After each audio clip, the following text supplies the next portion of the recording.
Hi everybody, welcome back to the Little Red House. I hope everybody's having a fantastic weekend.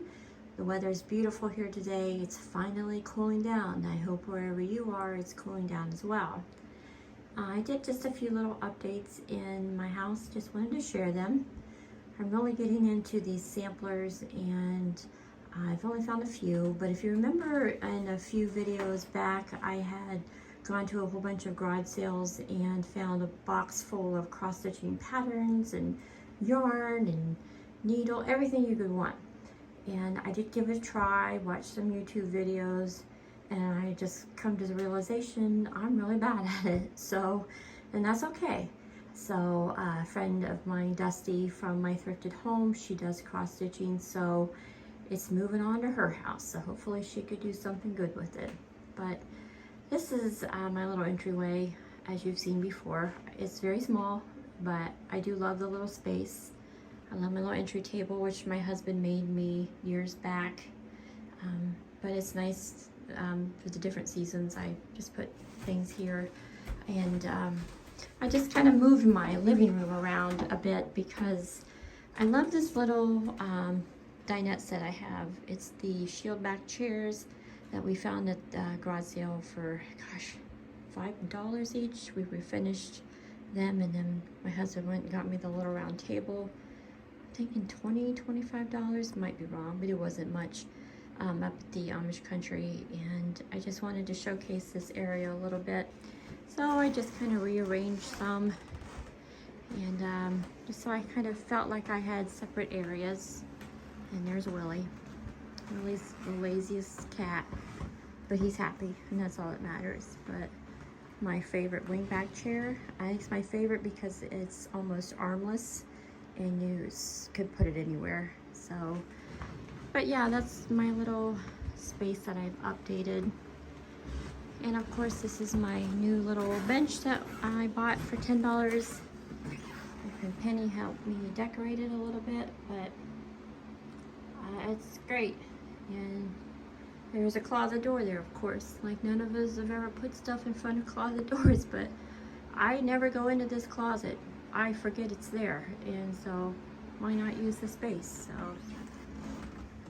just as going into my kitchen, I didn't have Crocs, so I wanted to have a place for wooden spoons, and I need to get more of them, of course. But I just went into the greenhouse and found flower pots, so that's what I'm going to be using. This is my favorite hutch that I found at Goodwill. I paid $40 for it. It was really bright green. It was awful, so I just painted it. The dishes, this was a pattern that my aunt had. She lived in historic Roscoe Village, and I remember walking into her back door, and she had these dishes, and I always loved them, and so I found them, and these are the ones that are actually made in the USA. They're not the reproduction ones, but just my favorites. And the spoons, my friend Dusty from My Thrifted Home has been providing me with some good silverware lately. My friend Penny gave me these little tiny spoons, which are adorable. So this is just kind of where I displayed my stuff that I just love. As you can see, nothing in my home matches. I think not a single thing, and that's okay.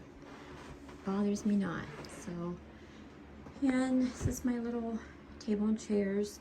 Some of my favorite plants, but you know, I have a very small kitchen, and so I just gotta make it work.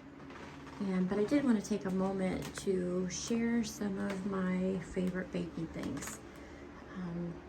I've been baking for over 30 years. I've tried everything, and these are just my personal things that I like. So when you're baking and an ingredient calls for salt, I always use kosher salt, always. Iodized salt, not good for you. And also when I'm baking, I always use unsalted butter, because in a recipe usually calls for salt. You don't want to double salt something. My yeast, I think I talked about it a previous video. I go over to one of our bulk stores and just buy it's a pretty good sized square container. It's about $6. put it in my jar here and just keep it in the refrigerator. You never need to proof it when you use it.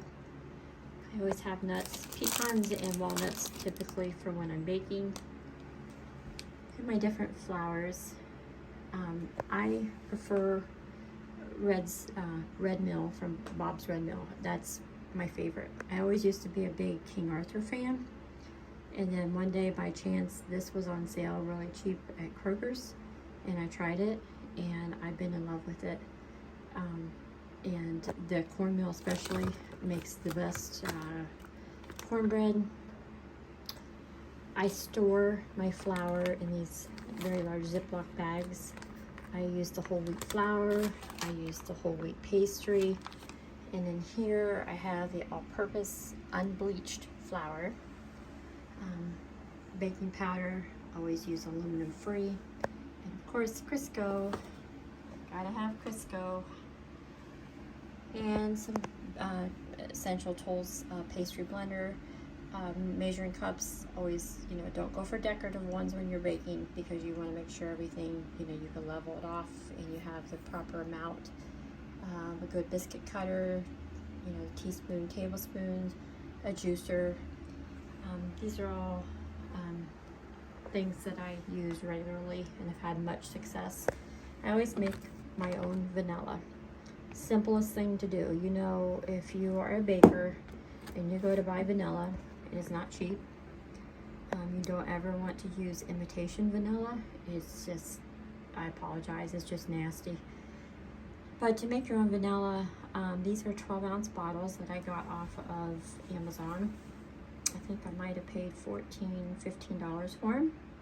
So they're 12 ounce. I take 5 vanilla beans. I split them open.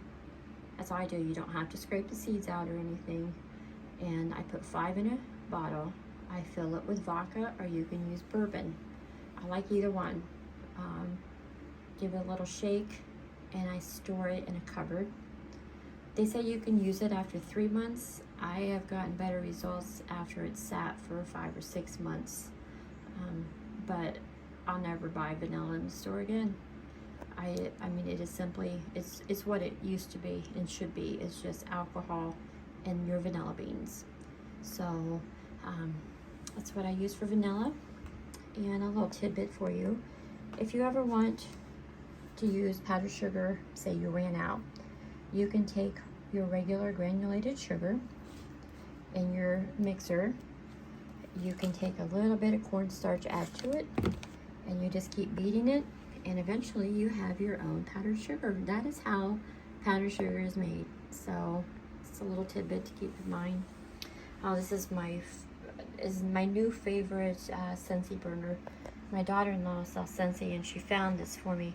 I don't drink coffee, but I love these little coffee mills. I've always wanted one, and years back they made these in the Scentsy burners. Look, this even turns. Your wax goes in there.